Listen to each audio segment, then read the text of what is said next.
is 6:34 p.m. Mr. Parkinson, will you call the roll? Dr. Beal? Here. Mr. Jones? Here. Mrs. Pruczynski? Here. Mrs. Warner? Here. Mrs. Zern? Here. I am now seeking a motion to move into executive session to discuss all the things listed on the agenda, mostly personnel. I'll make that motion. Thank you, Mrs. Pruczynski. It's been moved, and is there a second? I will second. Thank you, Mrs. Zern. It's been moved and seconded that we move to executive session to discuss personnel. Is there any discussion? Hearing none, Mr. Parkinson, will you call the roll? Mrs. Pruczynski? Yes. Mrs. Zern? Yes. Mr. Jones? Yes. Dr. Beal? Yes. Mrs. Warner? Yes. It is 6:35 p.m. Are we staying here? Are we bouncing? Probably go in the other room, yeah? I mean, it's more comfortable. Thank you, Mrs. Zern. It's been moved and seconded that we adjourn from executive session. Is there any discussion? Hearing none, Mr. Parkinson, will you call the roll? Dr. Beal? Yes. Mrs. Zern? Yes. Mr. Jones? Yes. Mrs. Pruczynski? Yes. Mrs. Warner? Yes, motion has carried. Again, welcome to this meeting of the Willoughby East Lake City School Board of Education. It is, again, Monday, December 10th, 2018, and we are at NCI Eastlake. It's about 5 minutes after 7. We've already done roll call. I would ask you to join me in the Pledge of Allegiance.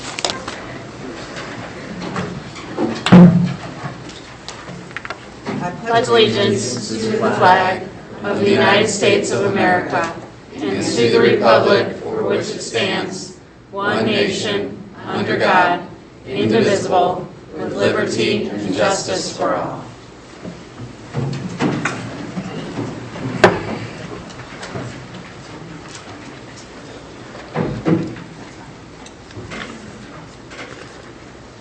I need to get to where we are. Just give me 1 second. Mr. Parkinson, are there any who would like to speak? Mrs. Warner, there are 2 individuals who'd like to speak. Thank you. I just would remind you that each individual has to come to the podium and give their name, address, group affiliation, if anything, and you will be allotted 3 minutes time to speak to the board. All comments should be addressed to the presiding officer. You do not address the board individually, and we have a new way of doing things now, so when you're addressing us and if you don't get to talk to Mr. Thompson or one of the board members after the meeting, immediately after the meeting you will at some time during the week, and then we're also going to readdress the issues that are brought up at the next board meeting. So we're going to try to readdress as much of your questions and topics. This is a business, really a business meeting. It's not a open discussion type meeting, but we want to hear your comments and we will address them in those 3 manners. So who is first, Mr. Parkinson? Mrs. Warner, I have a Mrs. Missy, I'm sorry, Tappings? Tappings. Sorry.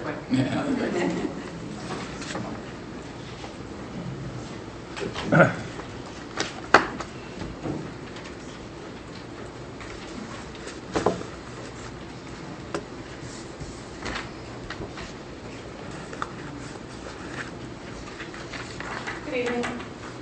I'm Missy Toppins. I live at 706 Woodstock in Eastlake. So thank you very much for letting me address you again. And I did speak with Mr. Thompson briefly beforehand for good reasons, maybe sorry. But I just want to thank you for giving me the opportunity to speak again. The last time I spoke to you guys about the Soy High School. And we still had some questions and things, and some of it was addressed by Mr. Thompson before we met. One of the things that we had, after we had done the survey, one of the things that we had kind of gotten from that was that the 9th grade was a go for next year, so that's fantastic, and we're very excited about that. But I think that as parents, we had kind of had questions about, was just 9th grade a go? Because that was kind of what was implied. It wasn't necessarily implied, but it was not implied that 10th through 12th was coming. So our big fear was that we were supposed to be voting every year for a grade, and we didn't want that. We kind of wanted the commitment because obviously when we signed our kids up, we committed through 12th grade. The other question that we had, or the concern that we had, was the funding, and making sure, because we know that it was on the agenda last January. There was funding on the agenda, but nothing was ever brought back up again. It wasn't approved, and we know that there's still been talk about the ancillary building. And we just really wanted to make sure that whatever funding was in place, that it's been approved and that there are monies going towards more space, because obviously there's not enough space for a high school there also. But we know that they've got the watershed project going and just kind of where it is that would fit in. So those were really our concerns, and obviously between the monies and 10th through 12th grade, those kind of go hand in hand. So those were really our concerns, and we just kind of wanted to make sure that they were known. So. Mrs. Toppins, when you say our concerns, are you speaking for yourself or a group from Soy? Some other parents that I've spoken with, some of them are here. Yeah. Yes, some of them are here and some of them are not, but yes, there were some other parents also. Okay, thank you. Okay. Thank you very much. Thank you. I appreciate it. You will have your questions answered multitude of times, we hope. The next person, Mr. Parkinson? And Mrs. Christy Zier.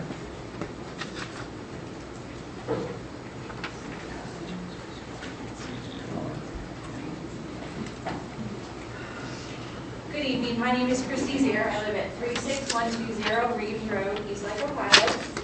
I too had the same concerns, so I'm very happy to hear that it's going to continue.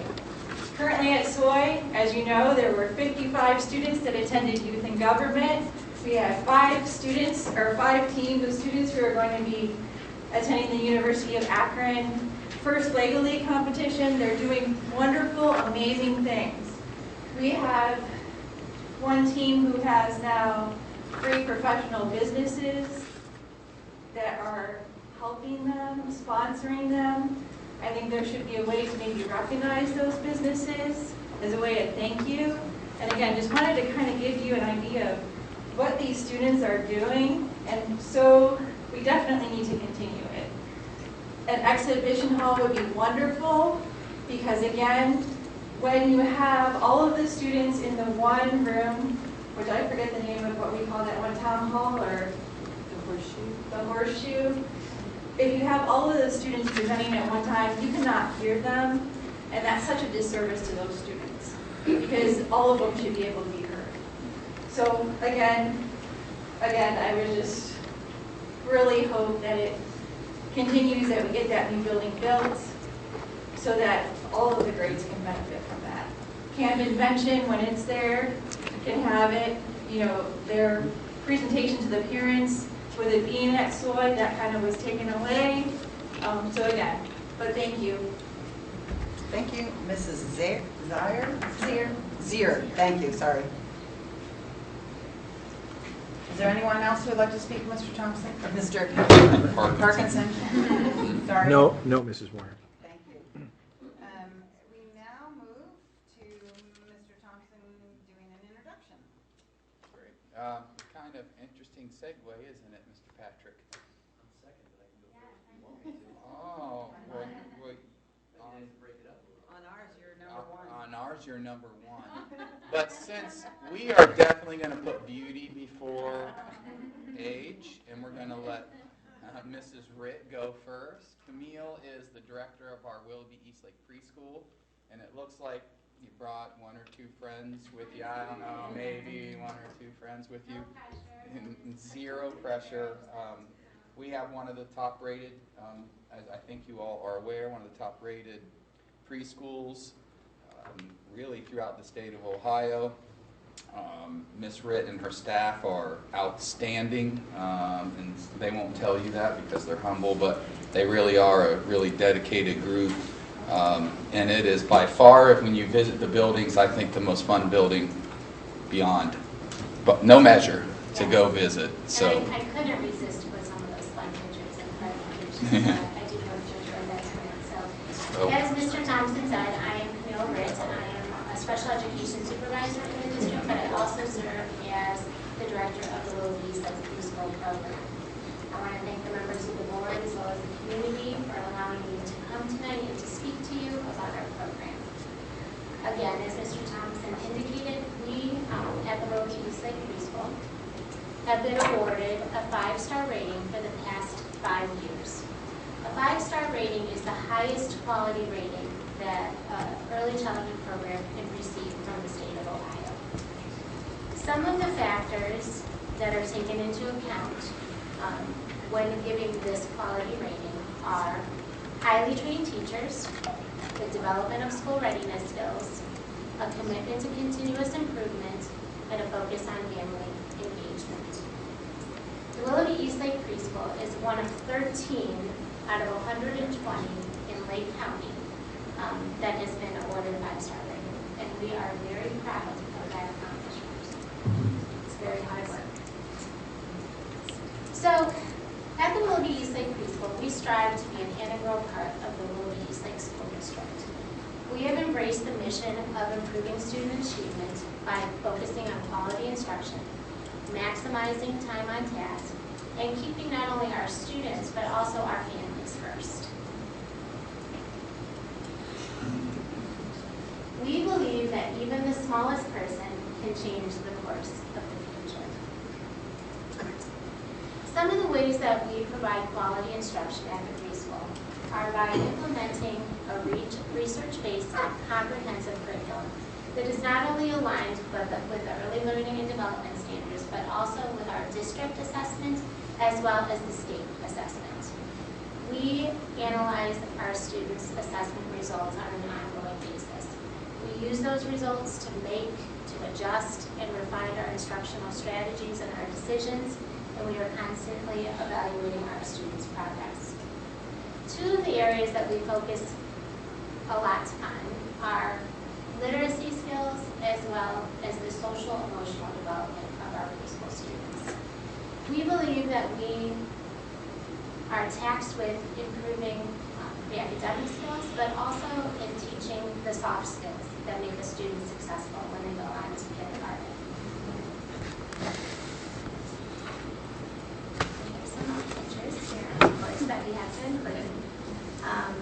The picture on the right is a student who is learning about farm animals, and so we had a class who actually created a cow that you could actually milk out of surgical gloves, which I thought was super creative and very hands-on, so very fun for us. Okay, in terms of time on task, we intentionally and purposely plan activities and experiences for all hours of instruction. Our students are only with us for 10 hours per week, so it really is important that we make every minute count when they are with us. You limit the amount of large group instruction and really focus our time on small group and individualized instruction. We feel it's very important to offer multiple opportunities for meaningful, hands-on, authentic, and developmentally appropriate learning opportunities for our students. We want them to learn by doing and to enjoy the learning, and making it meaningful to them really helps. Again, here's some pictures here. We're learning about worms, and they're getting opportunities. Now, all of them wanted to be hands-on with this particular activity, but it was extremely engaging. The picture on the left-hand side is a picture of an activity that we did with Holden Arboretum, which was a 4-part series that we learned about the development of plant life. What was the picture on the right? Worms. Oh. That would be Mrs. Ditto and her staff, who was willing to have real live worms in class. Sounds fun. We also find that it's very important to keep our students and our families first. At the preschool, it is our first opportunity to develop a positive relationship with our families in the community, and to really establish a trusting relationship that we hope will carry through as they go on to kindergarten, to elementary school, to middle school, and on to high school. And it is our opportunity to work very closely with them and to develop that relationship. So each year we provide our families with a survey. We take those survey results very much to heart, and we try to then make improvements, continuous improvements in our program to meet the changing needs of our students. So one of those pieces is to engage our community partners. Each month we try to have a community partner, and those include our police and fire departments, our local libraries, Holden Arboretum, the Akron Zoo, the farm park, the nursing program, which has been wonderful to work with. They provide different learning opportunities to our students. Anything I'm missing? And they come into our program and they work with our students, and we tie that to our curriculum. So it gives our students some opportunities that they might not have because they can't either access those things or afford those types of opportunities. So we try to provide those. We also want to provide a lot of parent education and training as much as possible. Some of our efforts have focused on literacy in particular. We've done activities like Book and a Bunny, which was a district-wide initiative where people donated money, they donated books, they donated bunnies, and all of our students were able to take those home, and we were able to put books in the hands of our students. Tomorrow, we're actually hosting kind of a takeoff on that. It's called Stocking in a Story. And again, our North and South high school students will be joining us. They will be reading a story with our students, and each student will be taking home a book that they can then use at home. We try to provide opportunities to our families about how to use those books with our students so that they're able to start to focus on those literacy skills that they need to have before they move on to kindergarten. And then the last initiative, which you guys are aware of, is that we provide transportation this year to all students. This was something that was repeatedly indicated on surveys from our parents who are working to get their children to and from a half-day preschool was very difficult. Right now we're transporting 71 typically developing students, which is a big increase, and I think that our parents are very happy with that addition of transportation. So I wanted to share a little bit of our bottom line. Actually, one other thing. One other big initiative that we do for parent education as our preschoolers are moving on to kindergarten is our Kids First Nights. We've traditionally hosted 2 of those each year in a couple of our elementary buildings. It's an opportunity for families of preschool children to come to the elementary buildings to see what that looks like, to work with kindergarten as well as preschool students on some academic activities that then they can leave with and then utilize those activities over the course of the summer to, again, continue to prepare their students to be ready for kindergarten. Okay, so some results. So there's not a lot of testing that drives some data, but I wanted to pull some data for you. I utilized over the course of the last 2 years the results of the Kindergarten Readiness Assessment, which is an assessment that is given to our incoming kindergartners at the beginning of the school year.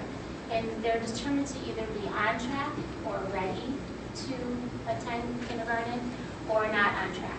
So out of our students, we sent 102 students in 2017-18.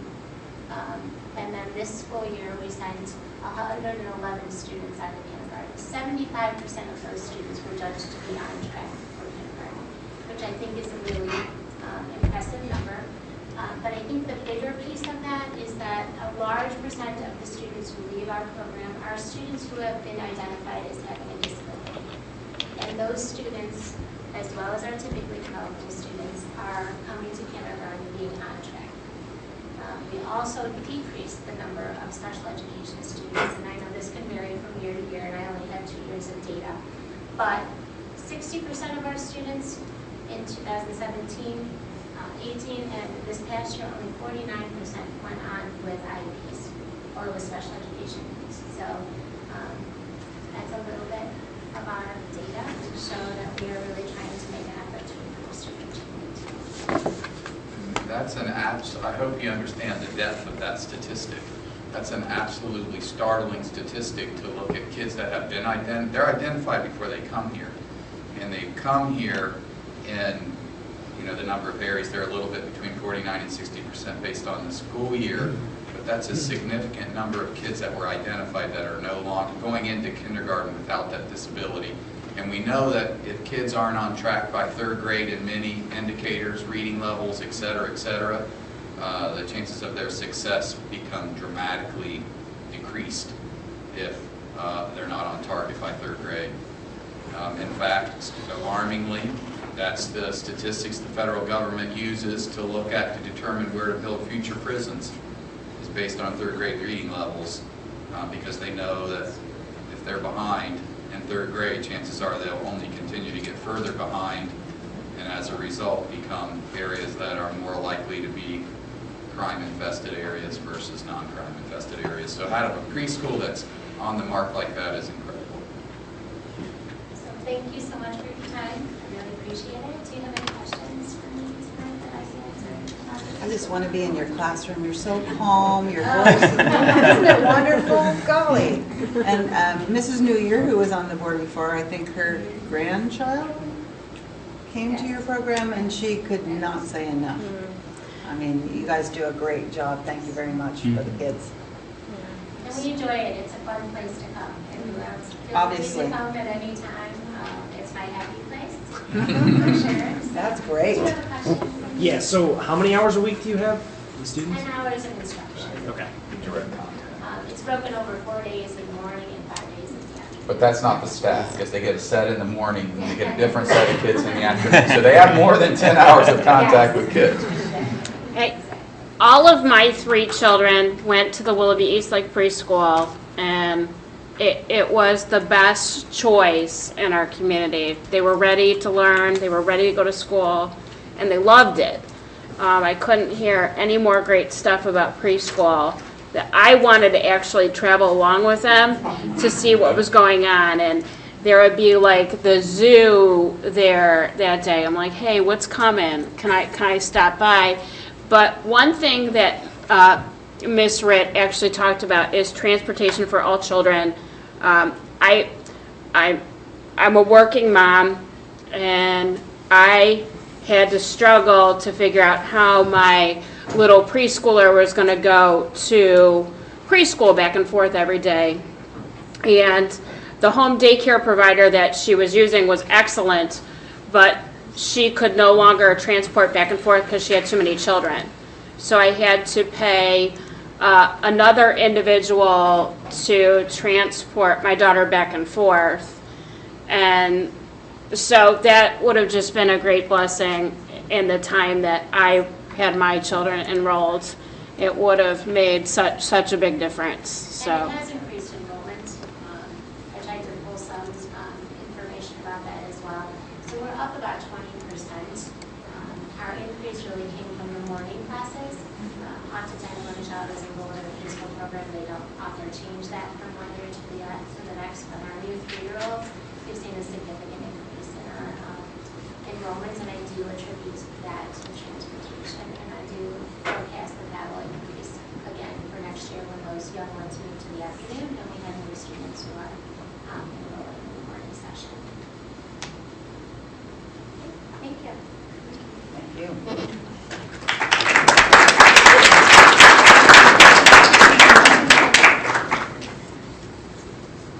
Mr. Patrick will. I have a hard time following that up.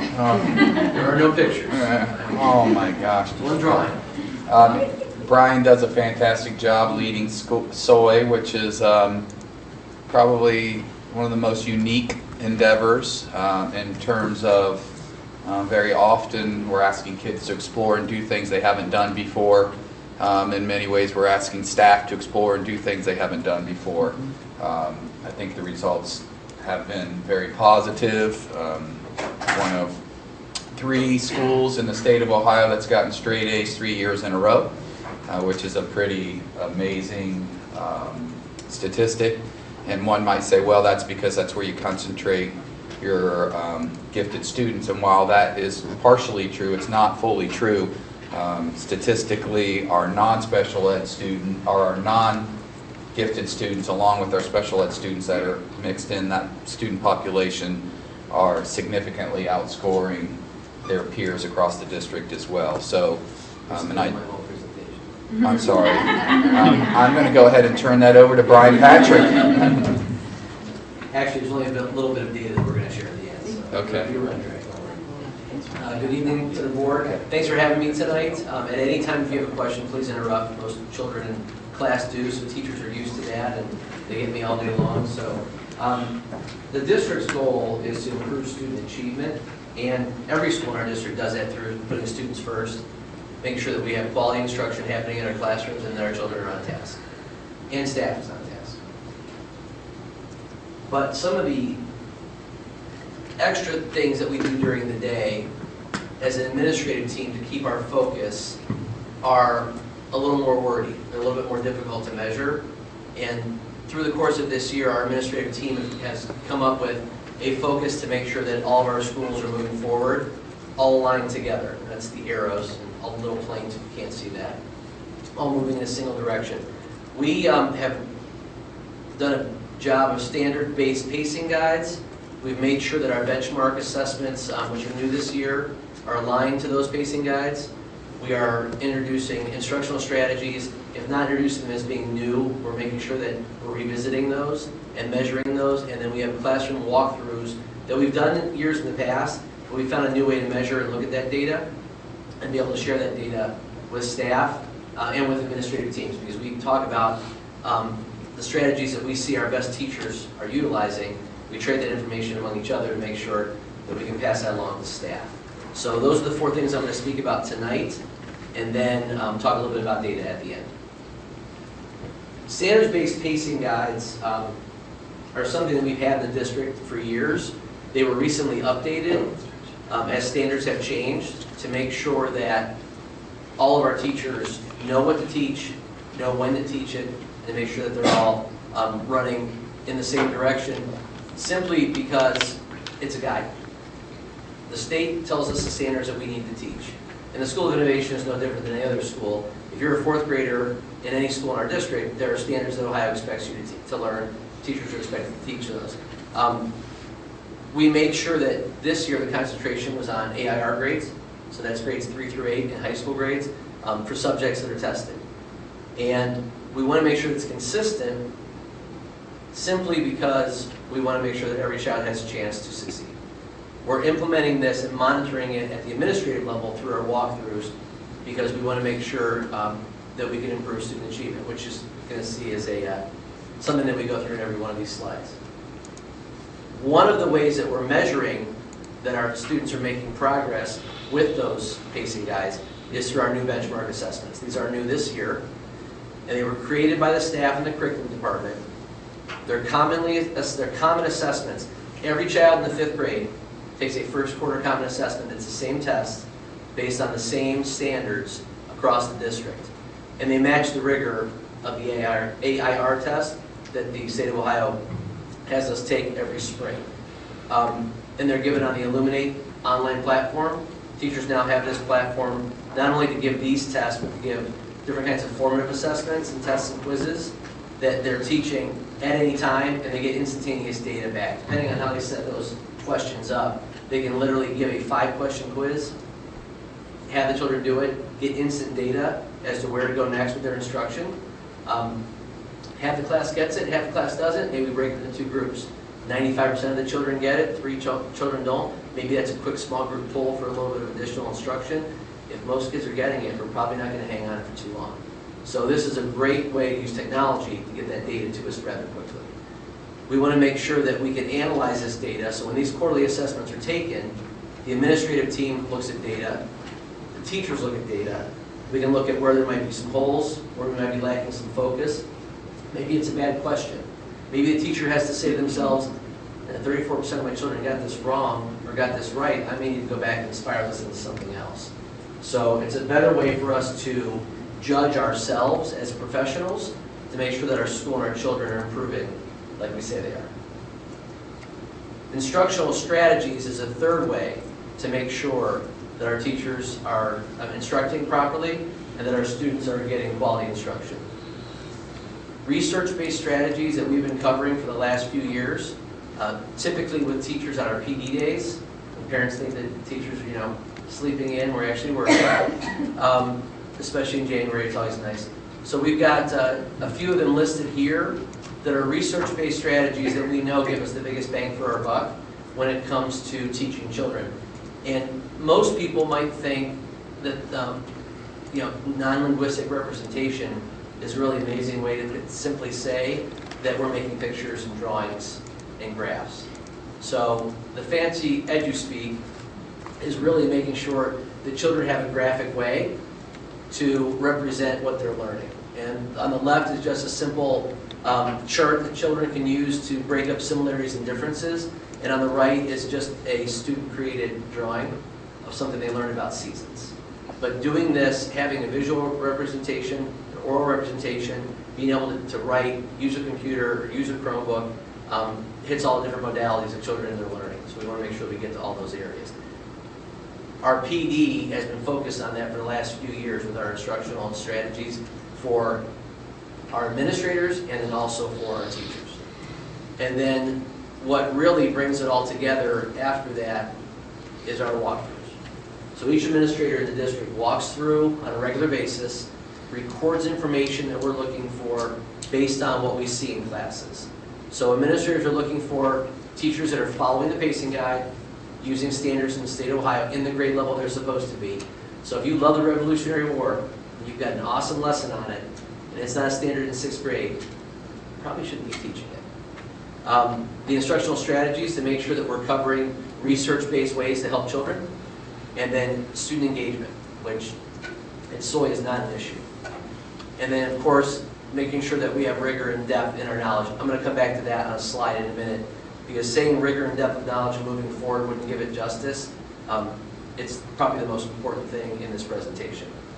We measure these things to be accountable, not just for our teachers and our students, for administrators. We want to make sure that we're out in the rooms, out in our building, not simply making phone calls, emailing, which takes up a large portion of our days, making sure that our parents are heard, that students are safe. We want to make sure that we're in those rooms, that we know the instruction is quality. Children are on task, and that we're making sure the students are making improvements. So let's go back to depth of knowledge.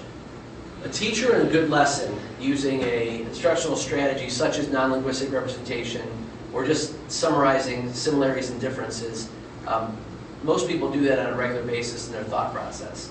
But the depth of where they go with that is much different. So an example of the four levels of Webb's depth of knowledge. On a level 1 question, you might ask, when was the Revolutionary War? When did it begin? Very quick fact recall, pretty simple. Most people call it Googling now. You can get that pretty quickly. Getting a little deeper, though, and asking the question of, how would you summarize the Revolutionary War? Well, that's not a one-word answer. So now we're thinking a little bit deeply, and that would be something in a conceptual idea. Level 3 would be elaborate on the reasons for the Revolutionary War. Now we're talking about strategic thinking. It's deeper, other people are affected, and then finally, if you really want to get there, extended thinking, write a thesis drawing conclusions from multiple sources on the effects of the Revolutionary War. That's a little deeper. Now, you can't ask level 4 at the introduction to a lesson. That might be your end game, which you should have planned in the lesson. You might need recall at the beginning. But the new state tests and life in general usually doesn't ask us level 1. So we need to make sure, as an administrative team and as teachers, we're getting deeper. So strategically thinking, doing strategies that work, time on task, but not getting deeper into what we're asking is kind of missing the boat. So we've been working on this at School of Innovation since we started, and the district's been focused on this for years. But we're digging deeper each day, and our data shows at our school that it's working. A couple pieces of data. These are the most used instructional strategies that our teachers are using right now. Lots of cooperative learning, tons of generating hypothesis. Our children have no fear of making up a conclusion to something when they first see it and then proving whether it's right or wrong.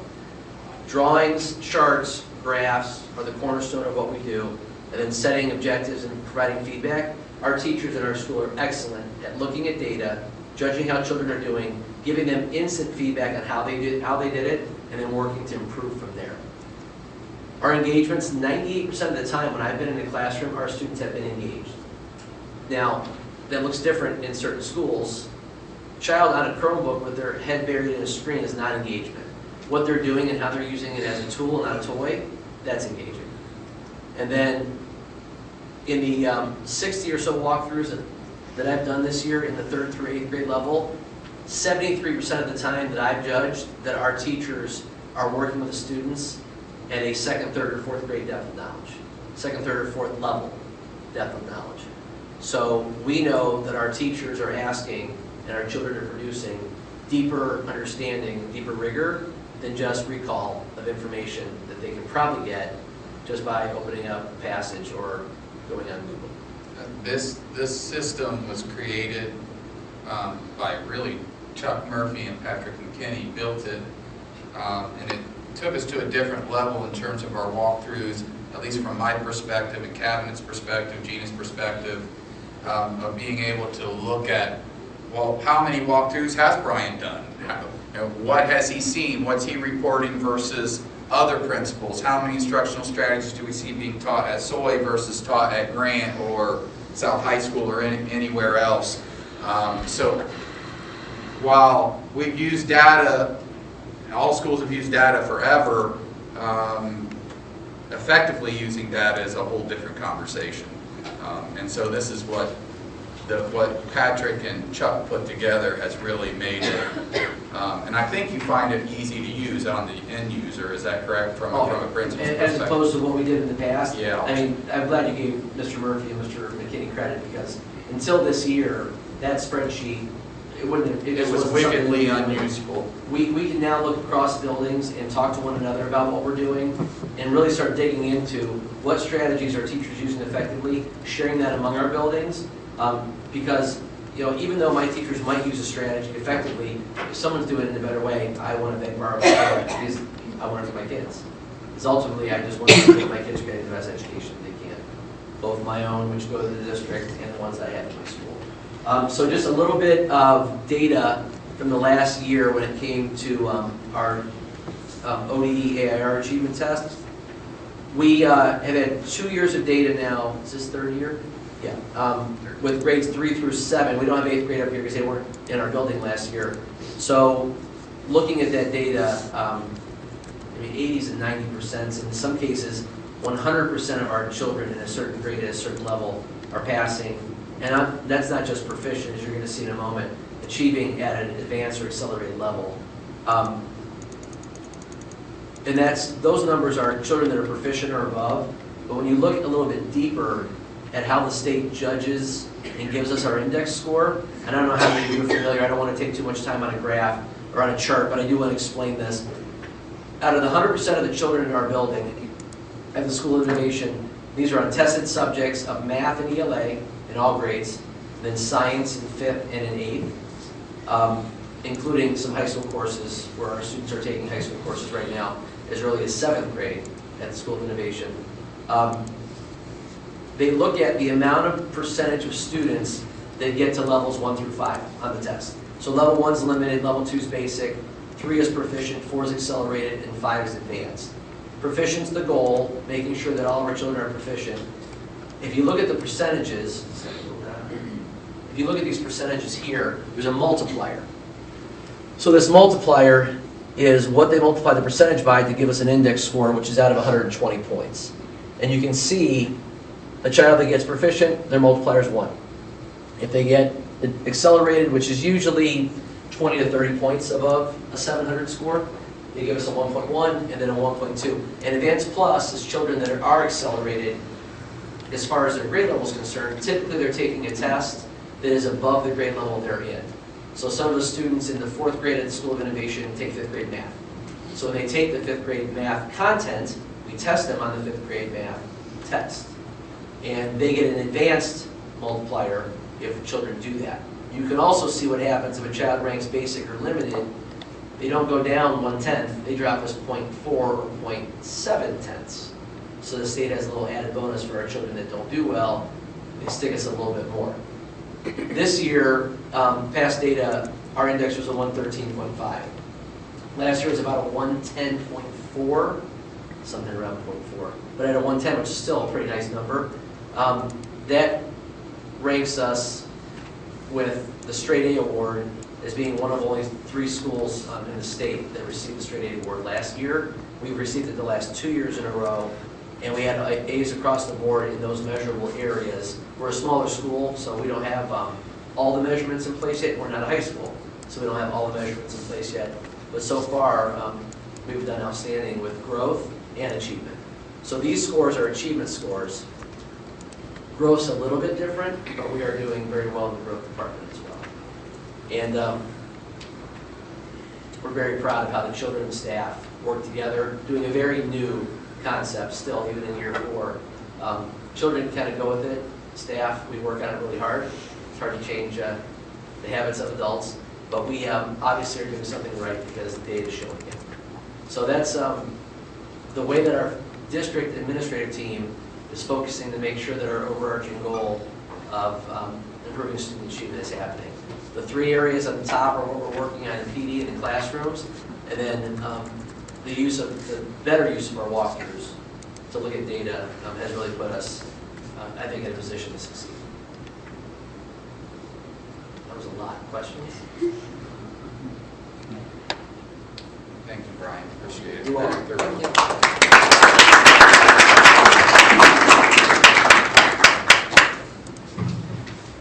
I believe now we're going to go ahead and have the construction updates so that our friend doesn't have to stay until midnight. I'm like always, so. Shortly, that's how. Thank you, I think. Well, all right. Well, thanks for having us. And we're going to talk about the buildings starting at North. I'm going to try to be as brief as I possibly can.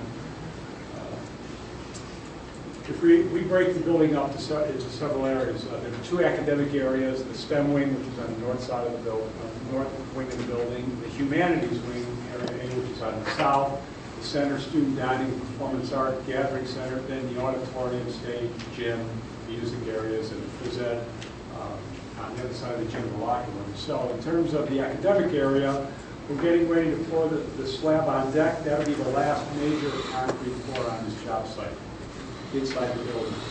There'll still be stuff on the concrete to be poured next spring, sidewalks and walkways and that kind of thing, concrete curbs. But in terms of getting everything poured inside the building, this is the last piece. If all goes well, we'll pour that this week, depending on what happens with weather. Thursday's supposed to be nice. Wednesday's supposed to be nice. Thursday will be nice. So we'll get it in. We'll stay out of freezing weather. We'll see how that goes. If not, we'll roll it over to next week because we're very close to getting that section of the building enclosed. The steel studs up, the dense glass up, so we can get some temporary heat in there, and then it really doesn't matter if it goes down to 30 or 25 degrees outside in the evening. We'll have that Dense glass are those big white covering around the building. White sheeting in the exterior. Thank you. The roof decking is complete. The roofing material is supposed to arrive next week. There's over 200 sleeves. That's little round pipes that are set in that floor for future utilities because that's where the chemistry and biology labs are. So that part of the building is well underway. We're really happy with the progress there. Area A, the humanities classroom, both floors, all the interior walls are up, the steel stud walls are up. All the electrical and mechanical and the plumbing rough-ins are underway both above the ceiling and in the walls. If you were to go out there, you can see the big VAE boxes, which are air handling, small air handling equipment, probably the size of this desk, maybe half as high, up in the ceiling. Ductwork is in, plumbing is run, electrical is run. About 50% of the big major ductwork on both floors is in place. The rumor is sometime next week we get temporary heat from what the gas company's done now. They are a power unto themselves, public utilities, but they're done. They were out last week. Plumber starts tomorrow to run the line from the meter to the building. We'll get some temporary heat, and before long we'll be hanging drywall in Area B. Area C, which is student dining, the kitchen area, the gathering area for the Performing Arts Center, the stadium seating, which is big, collaborative, looks like just like stadium seating. Up on one side of it is a set of stairs to get from the first floor to the second floor, and we'll show you a picture later on of that. The stadium seating is starting to go in. All the sprinkler mains and branches, especially in Area B and Area C, they're done. A lot of parts of the gym are already done, and some of the other support areas. Sprinkler contractors historically get way ahead of everybody else. They're really very quick in what they do. All the non-bearing block walls in the different spaces are starting to go up. The interior, now that it's getting colder and colder, exterior masonry is really winding down very quickly, and all those masons are moving inside the building. Ductwork in the consumer science areas is all ongoing. In the gym, electrical rough-in is going in, the ductwork is going in. There are isolation pads on the second floor, the locker rooms that isolate the vibration of the large air handling equipment so that when that motor kicks on, the blower kicks on, you don't have rooms 2 rooms away all of a sudden starting on, what is that noise, what's that vibration? So that's all been designed in. That concrete floor, the second floor of Area D, which is the locker rooms, that was all poured about 2 weeks ago. So now once these pads go in, the equipment gets set, the roof can go on, and that whole section of the building will be closed in as well. We expect that to happen sometime this month. Area D2, music room and the auditorium. Roof of the music room is probably out of the weather today. They worked on it Friday, they worked on it Saturday, and they worked on it today. So the roofers are really outdoing themselves in terms of helping us get this building out of the weather. We're a little over 3/4 of the way done with the exterior veneer. That's the brickwork, and on the music room, auditorium, it's all done. Inside in the auditorium, the stage, all the MEPs are going in, the mechanical systems, the electrical systems, that's all being laid out, being installed. Piping and branches for the sprinklers are going in, and all the big ductwork in the auditorium, both in the stage and the auditorium seating areas is going in as well. So we're real happy with the progress in the auditorium. This is the second floor of the STEM wing, Area A. It's all ready to pour. Literally, the only thing we're left to do here is get concrete on site. Again, hopefully this week. I apologize for how dim the picture is. But, the guy that takes these pictures does not realize he's not supposed to point at a light. He's learning. Ben, what's the temperature have to be to pour that concrete? It needs to be 30, 35 degrees, 36 degrees and rising. You don't want it anywhere near freezing. And Wednesday, it's supposed to be high of 36 or a high of 37, a low of 34. Thursday, it's a high, I believe, of 44 and a low of 36, which is... So is that going to be the target day to pour it then? That is a target. But you also have to worry about wind chill, and you've got to be a physicist sometimes. So, but the steel studs on the outside are going up. The dense glass is going up. That's that sheeting. So by the end of the week, that entire A wing will be enclosed. So the wind will no longer be an issue. So if you don't hit it Thursday, we'll definitely get it next week. This is the B wing upstairs on the second floor. All the steel studs, it's difficult to tell here, but the ductwork's in, the mechanical systems are going in, the electrical, all the conduit, all the MEP systems are up and running. They're not running, they're up and going in place. This is a view of the A wing. The white panels are the dense glass that Mr. Thompson mentioned earlier. That's the exterior sheathing of the building. Once that goes on, that gets sprayed insulation over the top, and then the brick veneer covers all of it. It looks very pretty. In fact, if you were to go out there and see parts of the humanities wing where the brick veneer is they actually got a start on it, and then they had to stop because of the weather beginning of November. Although you may not have noticed, we had 21 work days in November. Of those 21 days available to us, 10 of them rained. Absolutely nothing to do outside at all. So they took it, literally everybody took advantage of any additional day. So if it was Saturday, and some of these guys came out and worked on their own dime, did not request any overtime at all. Roofers were there for 2 Sundays. It was very, very productive. They got the entire Performing Arts Center section, student dining area done in 2 days. It was amazing. They outdid themselves. This is the same wing from another view, looking at just a closer shot. All those steel studs are up. If you're this picture was from Thursday. If you were to go out there today, that dense glass is all the way up to the roof. The steel studs on that tall section, that's the stairwell, are up. They've already completed to the right of that, and they're ready. I think they've got most of the west, where you turn the corner, most of the west wall already. Carpenters are really trying to help us out. These are the stadium stairs. Those are actually styrofoam blocks that are used instead of engineered fill like stone or dirt. Very dense, very durable. You get 4 inches of reinforced concrete over the top. You may not realize it, but we drive over these on entrance and exit ramps on the highway all the time. You don't even know you're doing it. They're all stable labs. So those are, it's like stadium seating, and off on the right-hand side against that wall will be a normal set of stairs that you can walk up and down. That's from the student dining looking west up into the second floor on the left of Area B. Safe Shot just a little farther away. Very difficult to tell here, but that is a very smooth concrete floor in the second floor of D wing, the locker room. These guys poured. They started pouring at 12:30 in the afternoon, and they left at about 7:30 the following morning. They stayed all night. They slept in shifts and worked in shifts because they needed to be there when the concrete started to set up, because there's no floor, there's no rubber floor, there's no tile, no carpet. That is the finished floor. So they were very conscientious in terms of staying with it until they can get it smooth and finished the way it's supposed to. That's the B wing. From the parking lot, looking at the stair tower, that's all of B is enclosed, out of the weather. Even the windows are temporarily closed in, so which is why we get so much work done.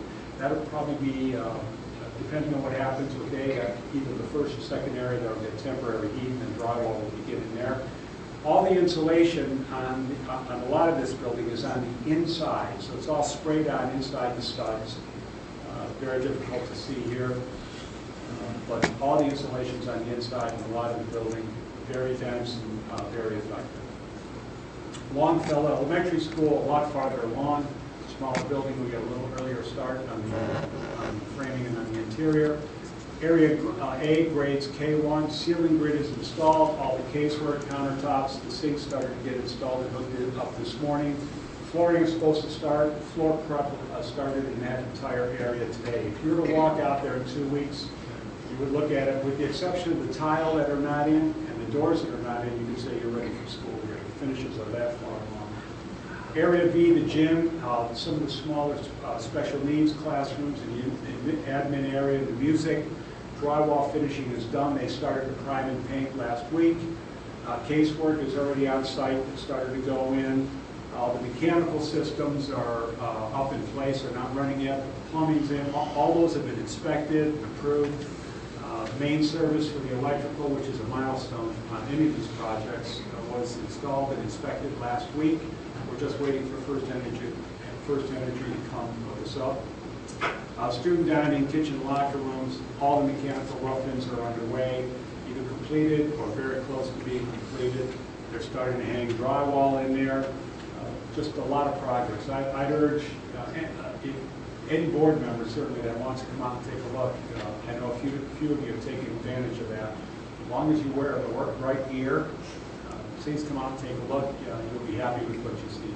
Area D, which is the 2-story, grades 4 and 5 wing on the east side of the building. Drywall is either going up and is being taped and sanded and finished.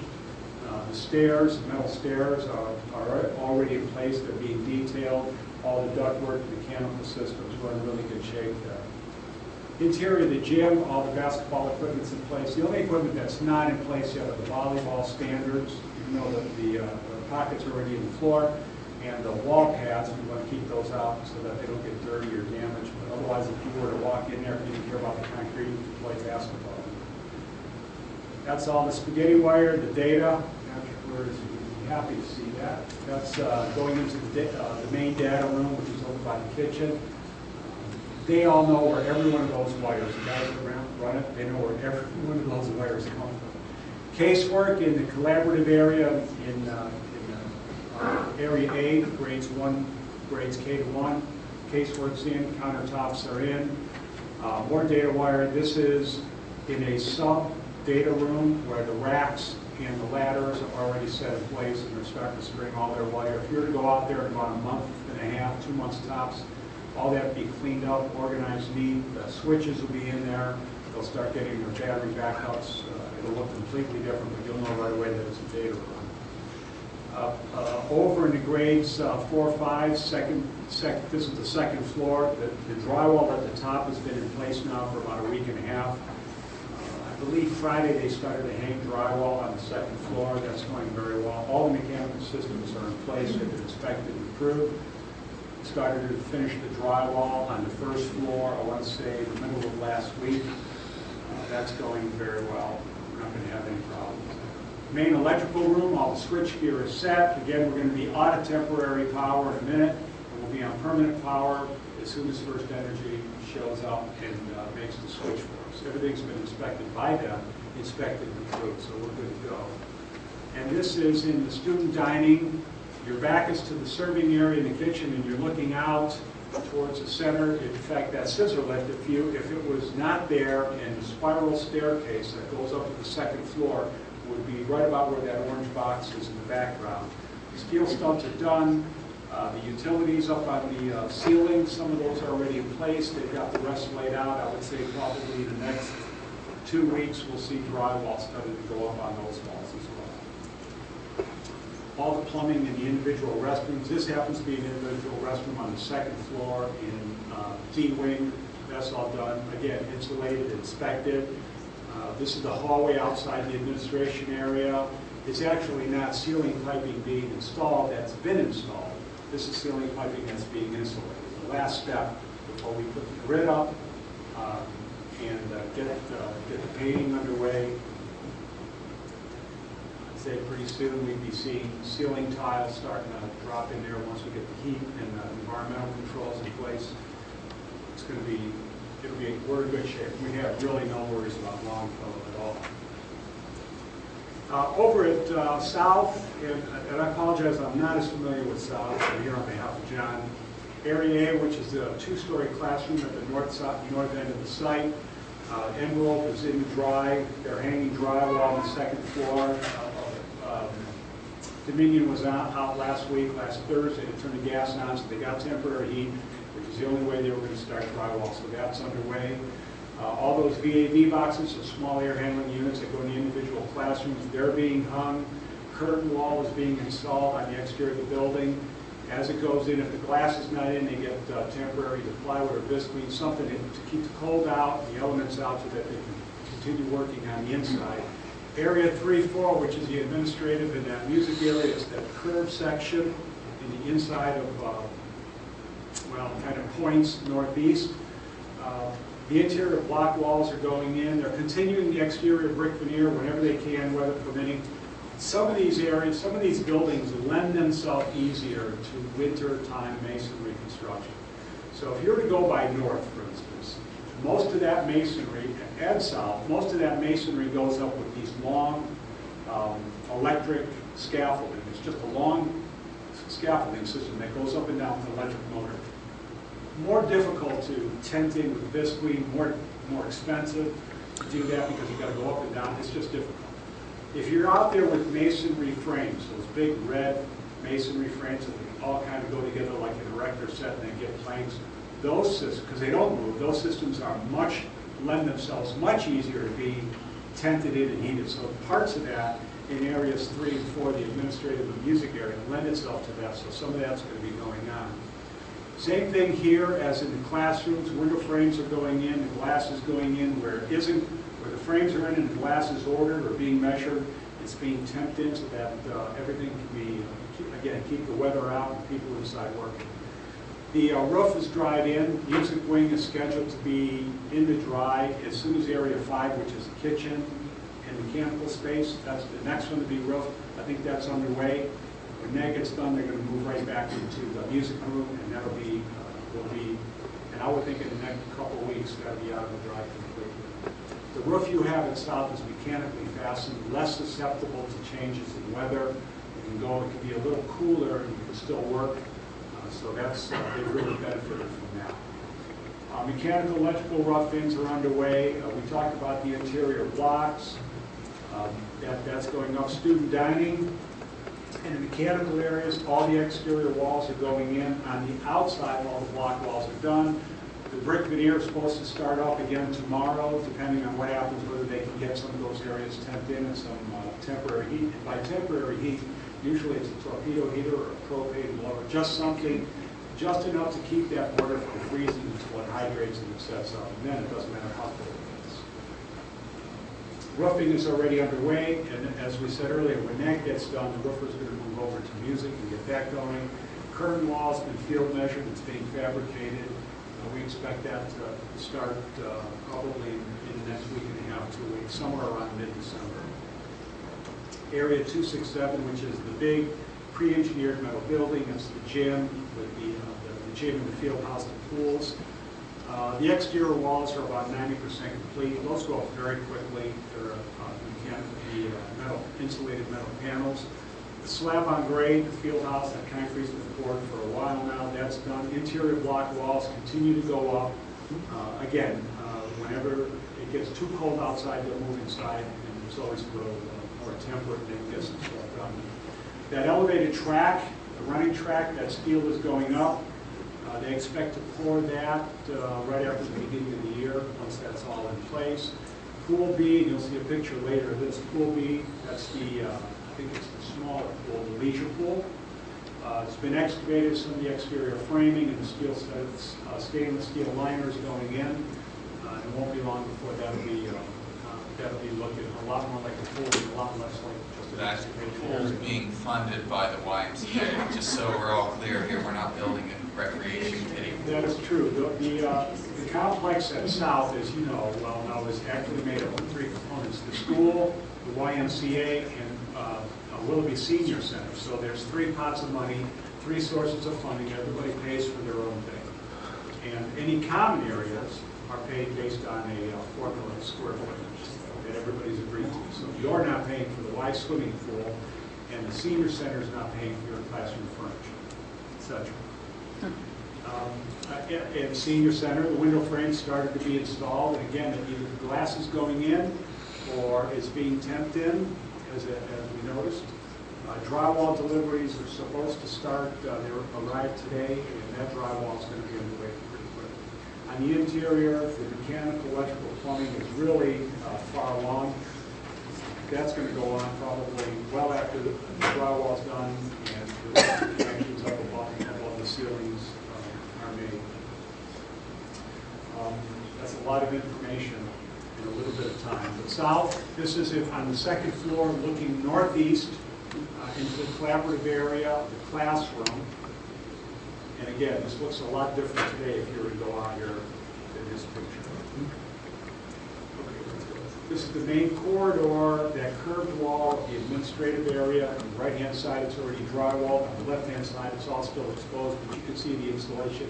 That insulation is not there for thermal quality, it's there for sound. To isolate the sound from the corridor into the spaces to the left. Another shot of the administrative area. This is a little farther across, a little farther southeast in that curve. Again, all the steel studs are up. They're working on mechanical systems. They're really in good shape given how complex that project is. South, that entire complex is a very, very complicated project because of the three partners, the three individual components, that different kind of components that go into it. This is the pulp smoothie in the lobby services, a round wall with the punch-out windows right in the center of the building. In the center is student dining. From the second floor, looking down into student dining, these large spaces in all the buildings, not just here at South. You can see the next picture as well. This is the field house. They really become staging areas for the rest of the construction. All that equipment, all the tools, all the supplies, you cannot leave outdoors, or it's just a lot more efficient. You can imagine if you're a tradesperson, if you have to go out to the parking lot or out to a job box in the parking lot to get tools, we just say, look, we're all going to divvy up this space. We're going to leave the aisles where they need to be left so that a piece of equipment's got to come through the reach up into the ceiling to get electrical conduit or sprinkler piping up. So everybody kind of divvies up that real estate pretty effectively. Same thing here at the field house. This is actually in that same space from the previous photograph, just taken in the other direction. Concrete's poured. It just becomes a staging area for all the different trades and all the different things in that building. This is the competition pool. I'd say probably in the next couple of weeks you're going to see the reinforcement around that pool set and that concrete poured. This is the leisure pool that Y is paying for. It's their pool. You can see the excavation is done. The steel posts are starting to go up, and the steel liner, the stainless steel liner for the side of the pool is starting to go in as well. This is going to look dramatically different in the next month or so. Exterior of the building from the south, looking at the YMCA. The towers are already been sheathed, the steel studs are up. The next step here is going to be adding that exterior sheathing, closing in the space. Senior center, it's difficult to tell from this, well, the brick on that tall monitor and off to the right is in. The dark gray that you see is actually siding. It's already complete. This photograph really does not do it justice. If you get the opportunity to go out there, just drive through the site and just take a look at it. It's really starting to look very, very attractive. Hard to tell from this photograph. This is from the east side of the site, looking towards the existing building on the new building. On the other side of that is the existing high school, just to give you a sense of perspective. Pre-engineered metal building with the roof. The panels are going up. As we said earlier, they're about 90% done. Won't be long before that entire complex is completely enclosed. New Board of Ed offices. This one's easy. Exterior is done. 5th floor, 4th floor, substantially complete. Very, very close to being 100%. On the 3rd floor and the 2nd floor, they're working on some flooring and dropping some pads, getting contractors' equipment out of there. On the 1st floor, doors are going in, finished hardware is going in those doors, ceiling pads. Rooftop unit is going to be operational on Tuesday. What it doesn't say is furniture arrived today. It's starting to be assembled. He's very confident probably in the next couple of weeks he's going to be getting a final inspection by mid-December. And right on the heels of that final inspection, you'll get an occupancy permit, which you're done. At that point, you can move into that building full-time with staff, do whatever you need to do. Difficult to tell from this picture, but that's the floor carpeting tile that's going in. Base is already in. This picture is probably taken Thursday. Today, that room is probably done, cleaned, vacuumed. They've already probably shut the door and moved on to the other room. Elevator lobby, again, carpet tile that's starting to go in. The painting is done, the ceiling tile is done. Once that floor is out of there, once the flooring is done, they'll probably be in there preparing a punch list. Give them a week or so to get that punch list addressed, maybe just a few days, depending on how long it is. And the architect and the owners will come in and do their punch list. Contractors get that straightened out, probably all before the inspection. Happens fairly quickly. 5th floor, southwest office. It's difficult to tell from this picture, but this room is 100%. It's, the only thing left in this room is punch list. Touch-up paint. Somebody may have missed something, vacuuming carpet. That might. He's really moved this along very, very quickly, very well. In 5th floor workroom, you can see there's a door just leaning against the wall in the far corner there. That's going to end up in an opening somewhere. Most of the doors are in, most of the hardware is in. You can actually see some of the furnishings, the file drawers, the countertop right there. They had a crew in there Thursday and Friday all day doing nothing but cleaning the space out. Cleaning cabinets, cleaning casework, cleaning doors, cleaning windows. They're that far along. 4th floor office space, the only thing this space needs, it's hard to tell from here, is base. Same thing here, it needs some base in this hallway corridor. That round tube on the frame is what the painters put on there to protect the frame. That frame is done, it's painted, it's finished. They put that on there so that when I'm carrying a chair through, I don't bang into their door frame, I bang into that protective cardboard cover. Southwest office, again, this you can't tell from here from the picture, but this room is done. Base, moldings, tile, everything. 4th floor workroom, done. And that means I'm done. Thank you. Thanks. I'll be happy to answer any questions if you haven't heard or tell me my boring voice already. I think we could listen some more, but I mean, it's impressive. Thank you. Thank you. Thank you for having me. Thank you. It is our intent to hold the January board meeting here in this building. Because there's so much technology that needs to be run downstairs on that 1st floor still, which is where the board office meeting will be. We could be ready, but I'd rather, since we're at a public meeting, just play it safe, go one more here, and then move, if that's okay with the board. long as there's heat on. That's all I'm saying. Notice, everybody has their coat on. Okay, thank you. So now we're going to just do some quick elevator speeches. And Mrs. Pruczynski had the opportunity to go down to the State House. Her son was there on Monday. And she had the opportunity to go down on Thursday. And so she's going to give us a little synopsis of the good news that came out of that. And then we're going to go into some more elevator speeches.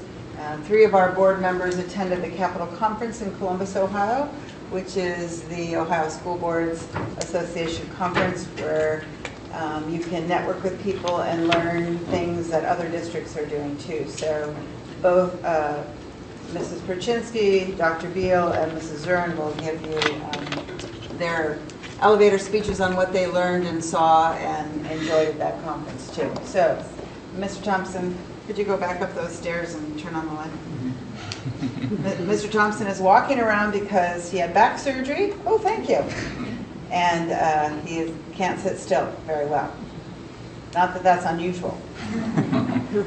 So, Mrs. Pruczynski. Yes. Capitol. No, not Capitol. No. State House. State House. This has all been going on for me personally since July. So after that in September, I went to Mr. Thompson and said, what can we do? Being in our position, and he got meetings set up with 2 state reps, 2 senators, state senators, and we spoke to our Ohio State Board of Education, one of the members there. So that's been going on since October, November. In October, we met with 2 of our state reps, and we tag team all these. So he gave the facts, I gave the story, and it's amazing to see their reactions on when we were giving them facts. What they did or didn't know. Right, right. So the state reps had asked if I'd come down and testify, and I said in a heartbeat. So of course, when I get that invitation, I make sure I follow up on every week and a half to 2 weeks. So that's been going on since October, and we were starting to get, back then there was rumors that they were going to bring back the graduation pathways. There was just rumors. So I guess my goal going into then, our goal is whenever that vote comes, even if we were to change the minds of our own state reps, maybe they would spread the word, or who knows. So after that, Mr. Thompson got a call just last week or so from Senator Lehner, who's the head of the Senate Education Committee, who was giving us excellent news that it was looking like 99% it was going to pass. And I was called then soon after saying, this is what it's looking like, but if you don't want to come testify, you don't have to. I'm like, no, I'm coming. I'm going. So sure enough, in our heartbeat, when I said I'd go down our heartbeat, they called me last Monday and said, you're testifying on Tuesday. So I got my speech in. I went down with my dad, who is like a CNN junkie, so he absolutely loved that experience and Ubered me down. And we got in there, and I've learned a lot. A lot was going on behind the scenes. The meeting was getting delayed. They even talked about canceling and repostponing, possibly to the next day. Next thing you know, they reconvened, and they had moved things around in the agenda, so all of a sudden they were approving the graduation pathways, which I was thrilled about, and was really in tears. I was like, oh, thank you. It was neat. I didn't expect to be down there when they were going to make that decision. But then I'm like, wait a minute, I was supposed to testify for that. So I called one of the staffers over, and they informed me that I was supposed to speak later in a different House bill, but it had not changed to a different House bill. So I was speaking later, and I got that opportunity to speak. And at that point, my purpose for speaking, knowing full well it was going, it was 99% going to pass, was to tell my story that I told here at the board's meeting back in early fall, so that they remembered that story and kept it tucked back in their memory, so that the next time they make decisions on something like this, that they just don't think about a cookie cutter student, but that they think of everything that goes into that student as a whole for the next time they speak. The next time they make a vote. It's very easy just to vote on something because you didn't have time to read into it or research it. But this time I wanted to put a story with it. The amendment went on to pass right there, like I said. Then later on that afternoon after I left, it went to the Senate floor and it passed 23-0.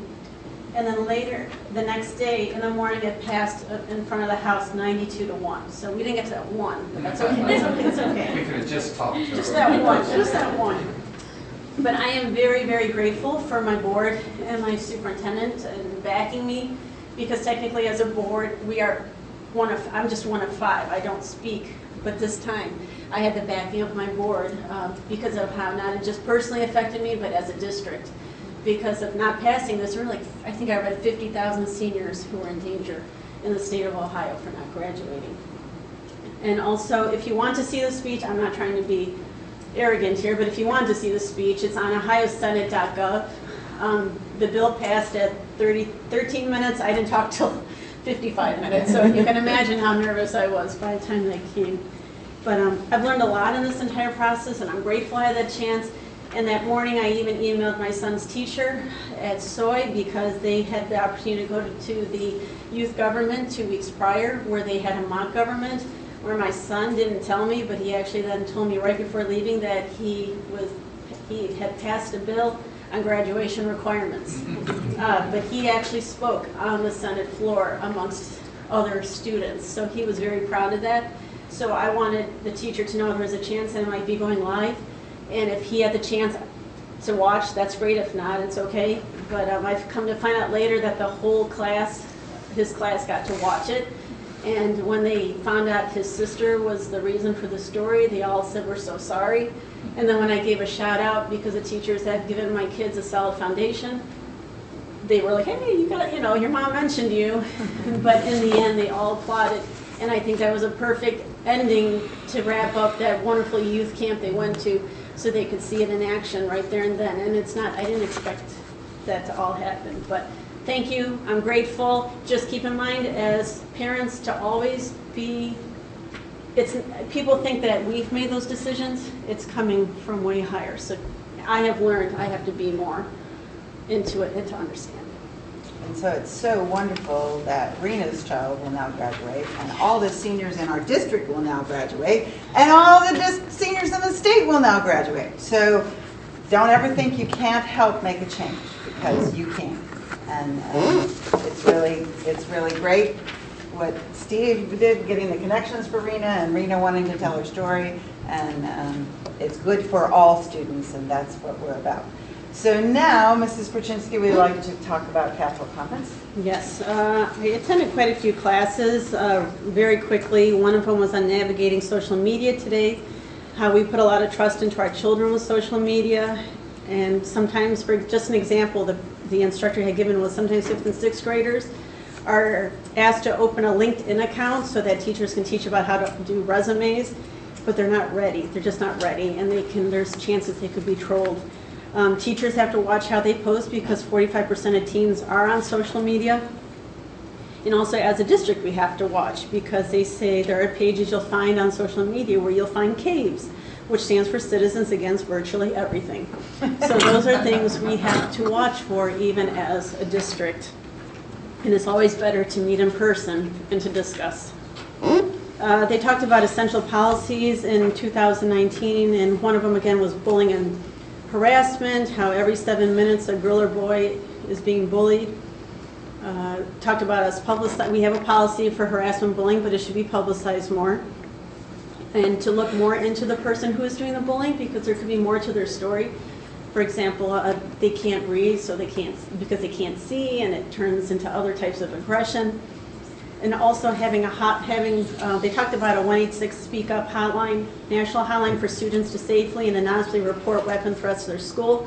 For example, a lady in South Dakota saw her cousin's post on social media, called the school, or she saw that phone number posted. She called that phone number, who in turn called the sheriff in that area, who in turn got in time to her cousin within like 10 minutes. Otherwise, it could have been a different ending. I went to crisis communication seminar where it says, and it was good to hear that hearing from other schools, it confirmed we are in line with what we are doing since we are a part of all different social media outlets. We also have to be asking ourselves, what does the community want to know about our school district? And crisis doesn't have to be a school threat. It can be getting postcards to all the teachers with our levy facts, So if they run into someone, they have bullet points to talk about. The last two programs, I don't know, I went to the one that was called Future Starts Here, college tour programs. I went kind of because my daughter's a senior to see if I would learn anything new, but I walked away very grateful for what our district has. The superintendent that spoke was from Lordstown, and he talked about how they take their juniors and seniors on college tours because a lot of their parents did not graduate or go to college. He said that when it comes to intern and co-op, their main source of help there was the Lordstown GM plant.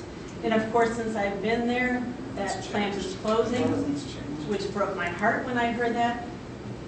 And I met with him after that meeting and gave him my business card and said, I understand finances are different from your district to ours, but if you would like to come and see what we're doing with our Excel Tech program or even our School of Innovation or any of our schools that we have, to come take a tour so you can learn maybe some other ideas. And then last, sorry guys, my elevator got broken somewhere along the way. Yeah, we noticed, that's okay. I'm hurrying. The last one was ROCKS, which is a nonprofit organization helping to equip girls with the knowledge and skills they need to lead healthy, independent, and productive and violence-free lives. They say self-esteem can be impacted and confidence at a young age. Decisions are happening, so if you have low confidence in middle school, wanting to strive farther, signing up for your high school classes, you might limit yourself when you could be doing so much more. And I found I was learning a lot about myself. They interviewed the girls and asked, what do you want from your parents? They said, we want them to stop saying, when I was your age. Because our experience are our experiences, and they have yet to do that. I'm like, oh gosh, that's me. So again, there's a lot of amazing facts on girls and social media. And for example, just one, they interviewed K through high school. Girls with 4.0 GPAs and higher feel they don't think they're smart enough to achieve their dreams. So, thank you for that opportunity to be able to go. Thank you. Mrs. Owen, would you like to go next? How do I follow that? I feel like the construction guy now. Okay, I really, really do. So I appreciate the ability to promote public education, but I think Rena was a better example of that down in the State House. It's great to talk with other board members, collaborate, see what other districts are doing. Each year the convention hosts quality offerings. This year was no exception. This is my 5th year attending Capitol Conference, and it's my 2nd year as a delegate to the conference. This year I attended the welcome reception and met the opening speaker. I look forward to borrowing his book from Rena, called The Third Door, because she was lucky enough to buy the last copy.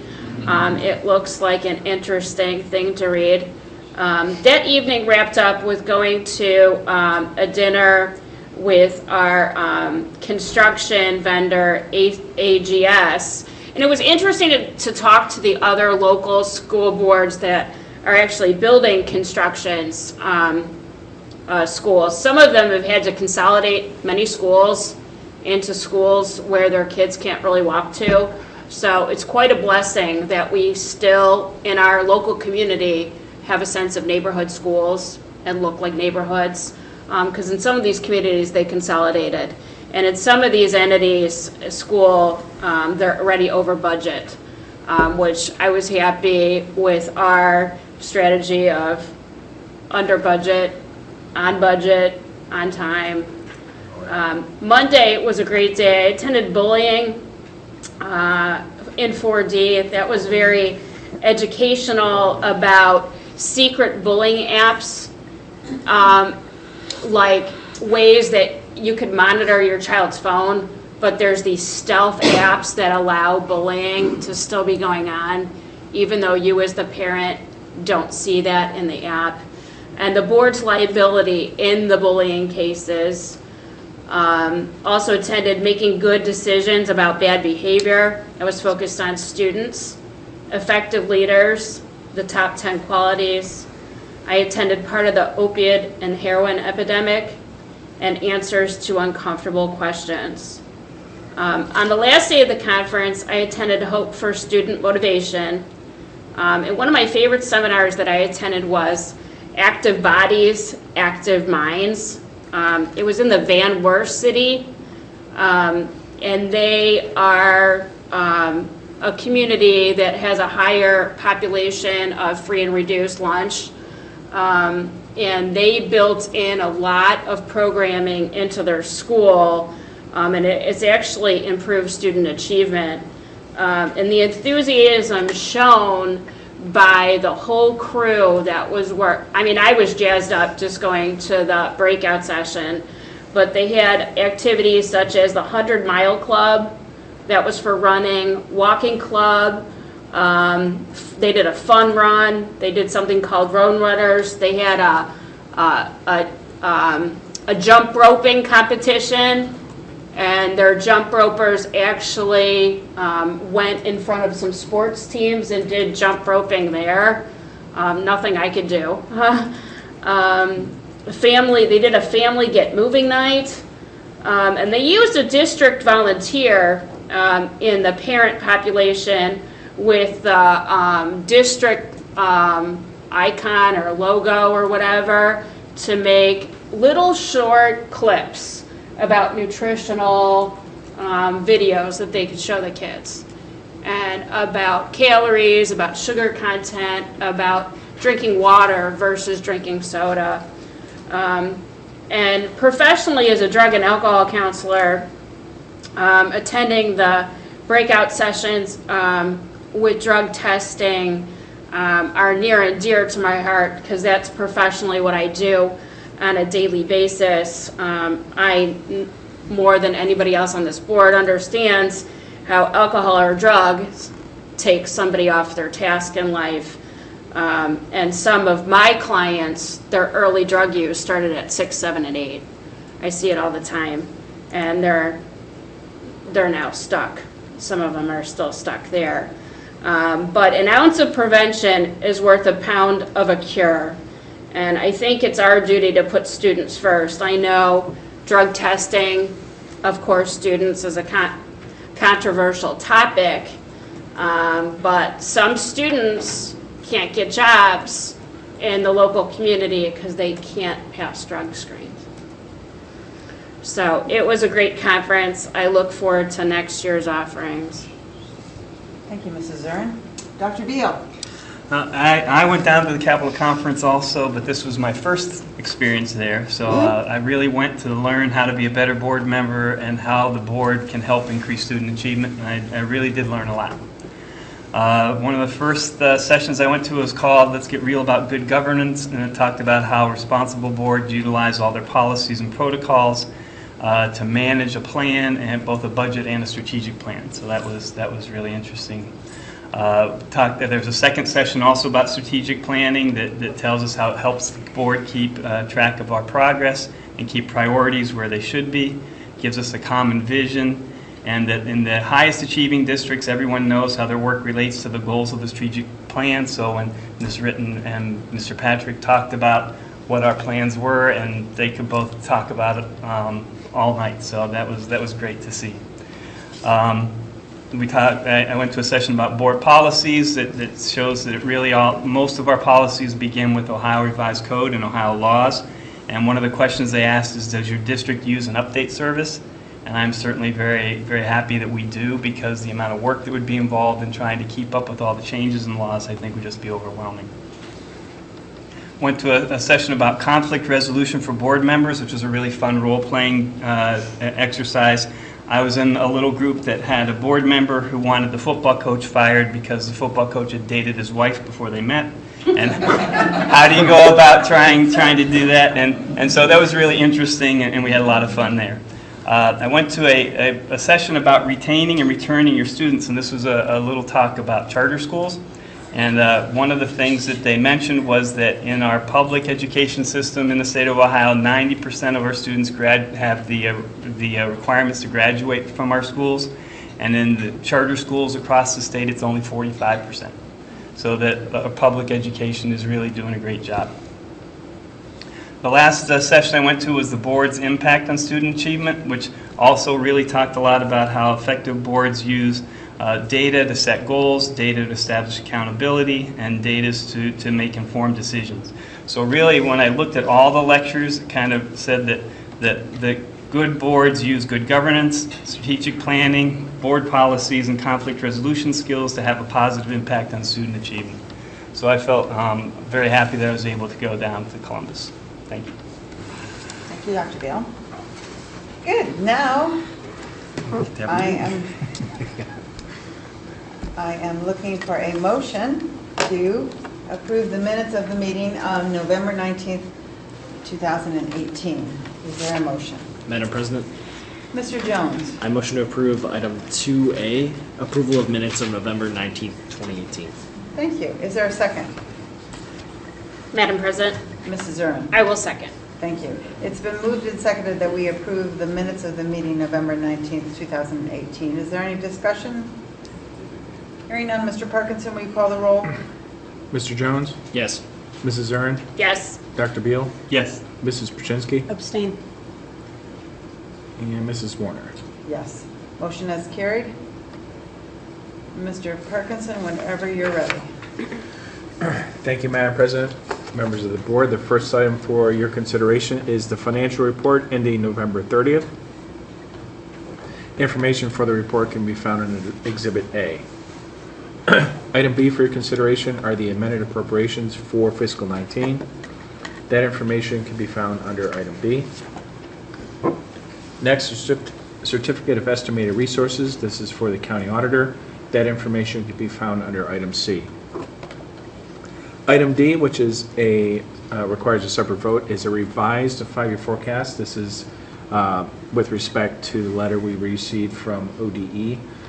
Looking at the projections for both revenue and expenditures, and talking with Mr. Thompson, we are doing slightly better with revenues, and we're spending slightly less with our expenditures, which has given us a better financial picture. However, year 3 of the forecast, which ODE is focusing on, is still negative, but it's only negative by a few $100,000. So part B of this plan to satisfy ODE requirements is to cut $500,000 in supplies and purchase services out of future budgets to make year 3 of the 5-year forecast whole.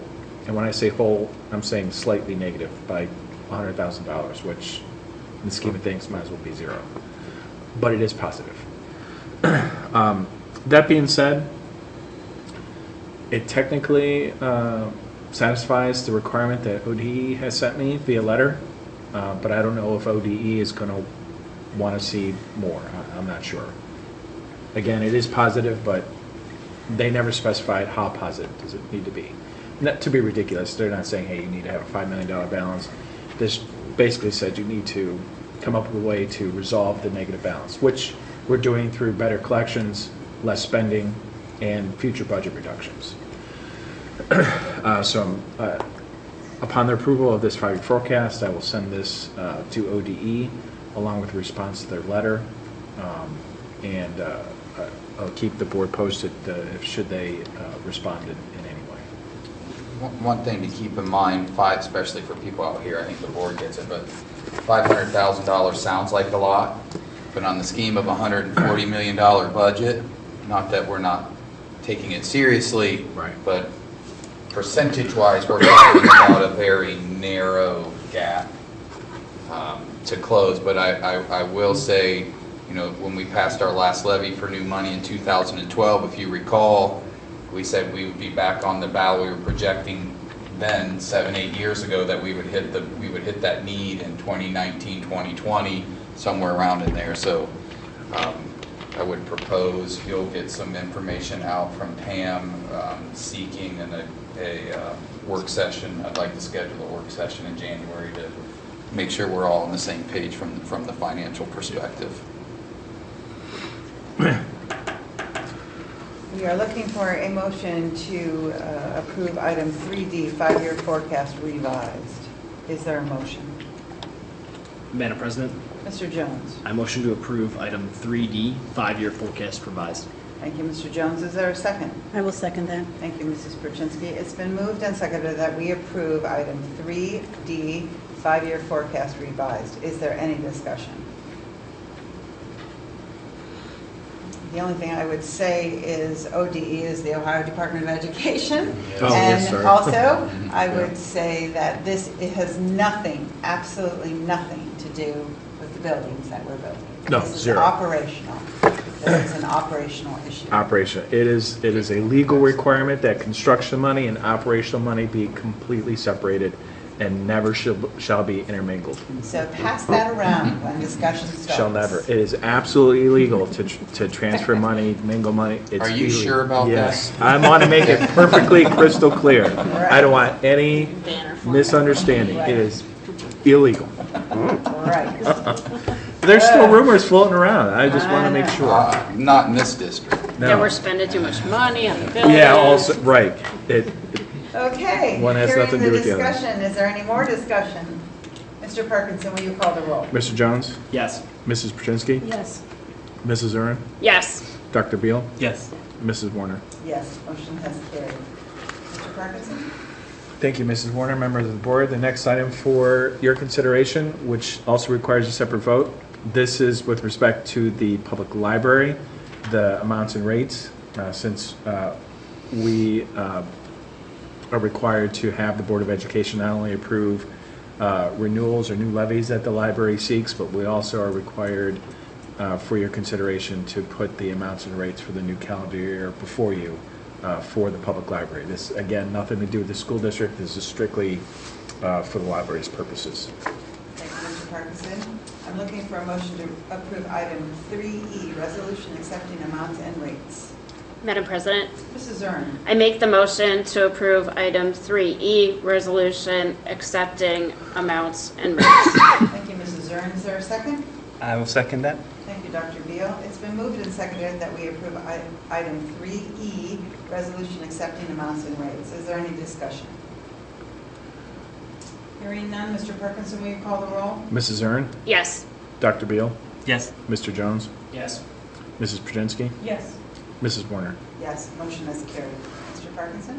Thank you, Mrs. Warner. Members of the board, the next item for your consideration are purchase orders and blanket certificates. Excuse me. There are 4 purchase orders for your consideration and 1 blanket certificate per board policy for your consideration under this particular resolution. The next item, item G, is the purchase order approval. There are 2. One for the Royal View PTA cook-off. I'm sorry, there's just 1. Royal View PTA for the cook-off in the amount of $900. Item H is a contract renewal related to Kronos. This is the company that maintains the time card software. The time cards are directly related to the collective bargaining agreements that we have with our various unions. And this helps the district keep track of time, make it more efficient, and efficiently bring data from the clocks into the payroll system instead of manually entering all of that data. Item I is the OSBA Legal Assistance Fund. This is an annual item for your consideration. This applies to calendar year 2019. Item J, which is another annual item. This is the Ohio School Board Association due for calendar year 2019. And as you can see, there's a slight increase from last year to this year. Item K for your consideration are grant accounts to be closed. There are several state and federal grants to be closed per the recommendation of the State Auditor's Office and the Ohio Department of Education. Excuse me. Item L for your consideration. This is a separate vote, not a consent item. I apologize for the slight error. This is a revised 2019 ESC county deduct with the Lake County ESC. The contract and its details can be found under item L. Thank you, Mr. Parkinson. I'm looking for a motion to approve item 3L, revised 2019 county deduct with Lake County ESA. ESC? ESA is something else. That's water aquatics. Is there a motion? Madam President, Mrs. I make a motion to approve item 3L revised fiscal 19. No, you're good. Fiscal 19 county deductible Lake County ESC. Yeah, you did better than me. Second, please. Madam President, Mr. Jones. I second that motion. Thank you. It's been moved and seconded that we approve item 3L, and I'm not going to repeat it. Is there any discussion? Hearing none, Mr. Parkinson, will you call the roll? Mrs. Brzezinski, Yes. Mr. Jones, Yes. Dr. Beal, Abstain? Mrs. Zern, Yes. and Mrs. Warner. Yes, motion is carried. Mr. Parkinson? Thank you, Madam President, members of the board. Next item for your consideration are advance of funds. There are two. One to a federal grant in the amount of $1,000, and the next to the food service fund in the amount of $40,000. Item N are returns of advances. There is one from a state grant in the amount of $31,000. Item O, transfer of funds. This is to the Employee Termination Benefit Fund, which is related to retirement, and the amount is $75,000. Item P is related to the closing of two inactive accounts, and we're asking for a transfer to those individual accounts to close them permanently. Item Q are gifts and donations. Various individuals and organizations generously donated to the school district, and what they donated to the district can be found under that item. Item R are student activity program purposes, goals, and budgets and revisions for the fiscal year. There are two for your consideration, one related to Jefferson Elementary and the second related to production welding. And the last item for my report is the compensation resolution. This is an annual item. Since no board member is new to the board, and there's really no change. Everybody's at the $125 per meeting, but I'm just putting it on the agenda so that the auditors know that there's been no change in the compensation for the meetings. Thank you, Mr. Parkinson. And those conclude my reports, Mrs. Warner. We now move to the superintendent report. And the first part is done, so any Q&As today? No, ma'am, there was nothing brought to my attention at the last board meeting that we need to cover. Obviously, next month there will be. And now the superintendent's resolutions. Oh, thank you, Madam President. Item A for your consideration is just the calendar for 2020-2021. Thank you, Mr. Murphy, for being on top of that and getting that taken care of. Item B for your consideration is an overnight out-of-district field trip. And this is in collaboration with some other local schools. It's a really incredible opportunity for our students to participate in the Appalachian Service Project. It's called Project Sales, and they will travel to Virginia to participate in that experience December 31st through January 4th. So these kids are giving up, not Christmas, but New Year's Eve. They're giving up New Year's Eve and all that potentially goes with that. So not just a sacrifice of their time, but also maybe of what some kids would deem untouchable time, perhaps. And item C for your consideration is the personnel agenda.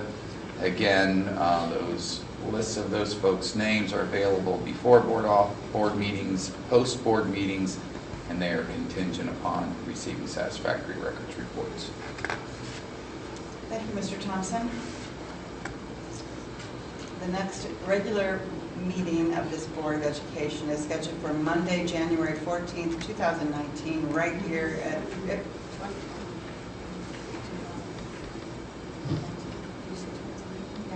I thought I did. Didn't I say 19? My brain's frozen. She's still down at the State House. The next regular meeting of this Board of Education is scheduled for Monday, January 14th, 2019 at 7 p.m. right here at the Northern Career Institute, East Lake Campus. Now we move to the consent calendar. I'm looking for a motion to approve the consent calendar. Madam President, Dr. Beal. I move we adopt the consent calendar. Thank you, Dr. Beal. Is there a second? I will second that. Thank you, Mrs. Brzezinski. It's been moved and seconded that we adopt the consent calendar. Is there any discussion? Hearing none, Mr. Parkinson, will you call the roll? Dr. Beal?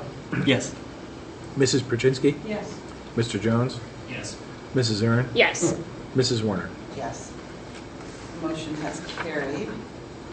We are going to adjourn into another executive session to discuss employment, dismissal, discipline, promotion, demotion, and compensation of a public employee. But before we do that, is there any press review?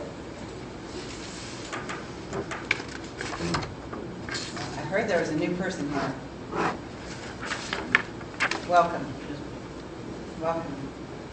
Okay, and I just wish everyone in our district, whatever you're celebrating this season, a good one. And I hope things are happy and bright for you. And I should not speak for the board, but I think I can speak for the board that we're looking forward to serving you again in 2019. With that being said, we need to have a motion to adjourn to executive session. Madam President, Mrs. Aaron. I make the motion to adjourn to executive session to consider the appointment, employment, dismissal, discipline, promotion, demotion, or compensation of a public employee or official. Thank you, Mrs. Aaron. Is there a second? Mr. Jones. I second that motion. Thank you. It's been moved and seconded that we adjourn to executive session. Is there any discussion? Hearing none, Mr. Parkinson, will you call the roll? Mrs. Aaron? Yes. Mr. Jones? Yes. Dr. Beal? Yes. Mrs. Brzezinski? Yes. Mrs. Warner? Yes. We will adjourn at 8:50, which is in about 30 seconds. And thank you for coming. There will be no other business after that executive session.